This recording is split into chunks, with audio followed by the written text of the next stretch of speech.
Yêu ăn lành. Đó là làm một cái gì ăn lành. Bây giờ anh em mình lại xuống đây, xuống tầng.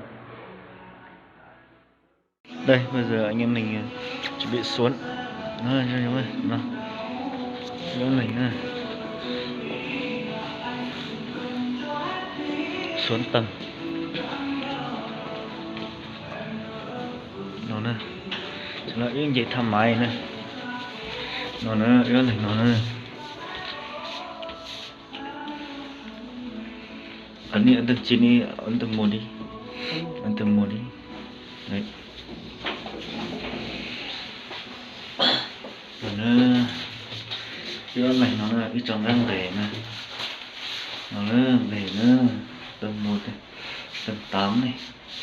Tầng 8 này. Nó nữa, lối số tầng nhất là tầng 7 này. Tầng 6 này. Đưa lại sữa. Chứ chỉ có một lồng gỗ một điều chỉ nó xứ.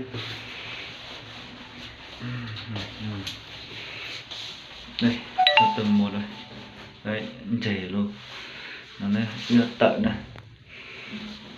Nó giỏi luôn.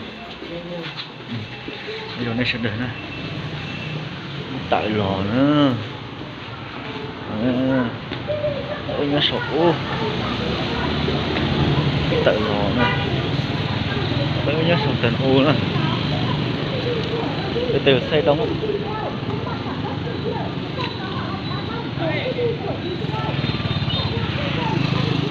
Hết tầng nữa rồi mày nhìn xem đi.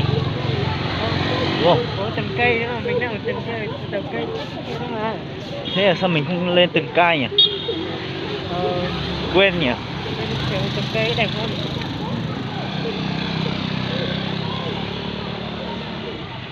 Nó y lò nữa. Tới gì một phút số nữa. Tới gì một phút số nữa. Để đừng gầy lò nữa.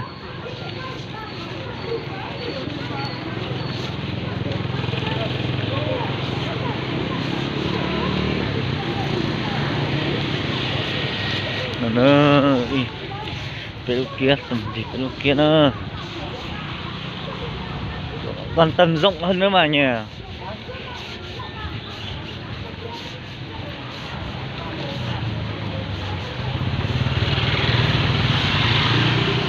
Xe này còn đi đâu nữa đi nó bây giờ tạm sáng chín nào những gầy lò nữa.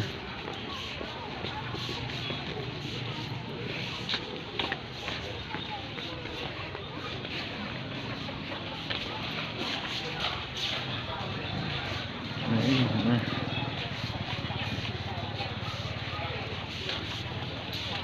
chỗ chặt lửa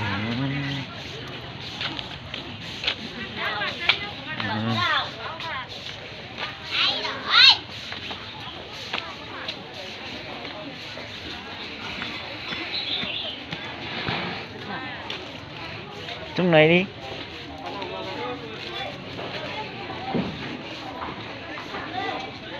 Đấy nó phở này. Chúng chặt là 4 nhé. Bác 4. 4. Bây giờ còn là cái gì nhỉ? Xương cả hả? Không bóc không? Xương hả? Ồ ăn thịt đi, xương còn xương rồi. 15 15 đi. 24. Vâng. 24 15 nhá. Cho miếng xanh. Ngồi cái bàn sạch này. Chúng chặt lên.